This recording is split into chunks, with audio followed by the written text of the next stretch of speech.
Olá pessoal, meu nome é Wendel e eu sou professor de informática no Instituto Federal de Goiás, campus Lusiânia. Este é o IFG Cast, um podcast sobre informática e tecnologia do IFG.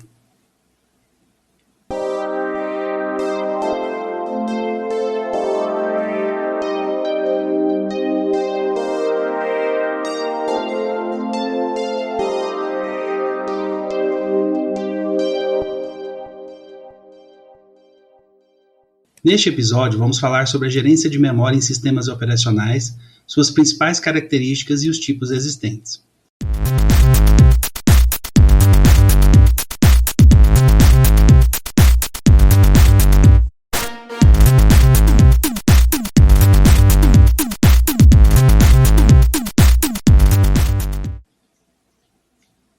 Gerenciamento de memória. O que é a memória? Em informática, memória são todos os dispositivos que permitem a um computador guardar dados, temporária ou permanentemente. Memória é um termo genérico para designar componentes de um sistema capaz de armazenar dados e programas. Memória principal, também chamadas de memória real, são memórias que o processador pode endereçar diretamente, sem as quais o computador não pode funcionar. Estas fornecem geralmente uma ponte para secundárias, mas a sua função principal é a de conter a informação necessária para o processador num determinado momento. Esta informação pode ser, por exemplo, os programas em execução. Nesta categoria insere-se a memória RAM, que é uma memória de semicondutores, volátil, com acesso aleatório, isto é, palavras individuais de memória são acessadas diretamente, utilizando uma lógica de endereçamento implementada em hardware. Também pode-se compreender a memória ROM, não volátil, registradores e memória cache. A memória é um recurso importante que deve ser gerenciado com muito cuidado. Quando falamos de memória, falamos da parte física, do hardware. As memórias secundárias são acessadas através de programas ou por programação. É onde guardamos nossas informações para usarmos depois. Elas não são voláteis, são lentas e apresentam uma grande capacidade de armazenamento. Mesmo atualmente, os computadores pessoais possuem milhares de vezes mais memória do que o IBM 7094, o maior computador do mundo no início dos anos 60. Os programas crescem muito mais rapidamente do que as memórias. Idealmente, o que todo programador deseja é dispor de uma memória infinitamente grande, rápida e não volátil, ou seja, uma memória que não perca seu conteúdo quando faltasse energia. Infelizmente, a tecnologia atual não comporta essas memórias.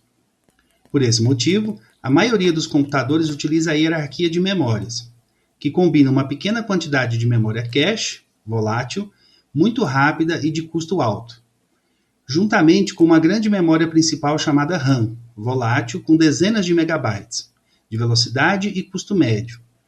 Em seguida, temos a memória secundária, constituída de armazenamento não volátil, com dezenas de centenas de gigabytes. Sua velocidade e custo são baixos. Cabe ao sistema operacional coordenar a utilização dessas memórias. A parte do sistema operacional que gerencia a hierarquia de memórias é denominada gerenciador de memória.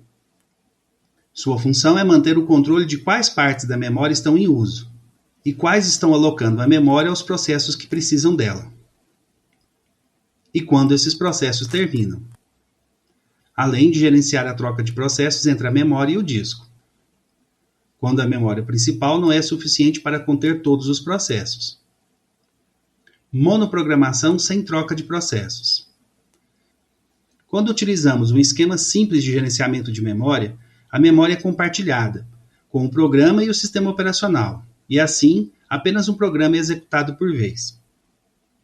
Temos três variações deste esquema, onde o sistema operacional pode estar na base do espaço de endereçamento, ou seja, na memória RAM de acesso aleatório, ou pode se encontrar no topo do espaço de endereçamento, que é a memória ROM, apenas para leitura, ou na terceira variação do esquema, onde os drivers dos dispositivos podem estar no topo do espaço de endereçamento da memória ROM, e todo o restante do sistema estará mais embaixo da memória RAM. O primeiro modelo dos esquemas citados foi inicialmente utilizado em computadores de grande porte e mini-computadores. Atualmente, praticamente não é mais usado esse modelo. O segundo modelo é utilizado em alguns computadores de mão como Palm Top e em sistemas embarcados. Já o terceiro modelo faz parte dos primeiros computadores pessoais com um sistema chamado MS-DOS, onde a parte que fica na ROM é denominada BIOS. Em outras palavras, é o sistema que inicia o sistema operacional. Quando o sistema é organizado nesse modelo, somente um processo pode ser executado por vez. Quando o usuário digita uma tecla ou um comando, o sistema operacional carrega o programa solicitado na memória e o executa. No final desse processo, o sistema operacional espera um novo comando. Ao receber este novo comando, um novo programa é carregado na memória, onde o espaço de endereçamento é ocupado pelo programa anterior. Memória virtual. Como antigamente os programas eram muito maiores que as memórias disponíveis, a solução encontrada foi a divisão do programa em módulos, chamados de overlays, que são módulos de sobreposição. Seguindo essa solução, o overlay 0 seria o primeiro a ser executado. Quando finalizado o overlay 0, ele chamaria outro, que seria carregado no lugar do primeiro na memória a ser executado. Devido ser muito trabalhoso, alguns sistemas de overlay eram altamente complexos, permitindo vários overlays simultâneos na memória. Os overlays ficavam mantidos em disco e eram carregados ou removidos da memória pelo sistema operacional, conforme se tornavam necessários.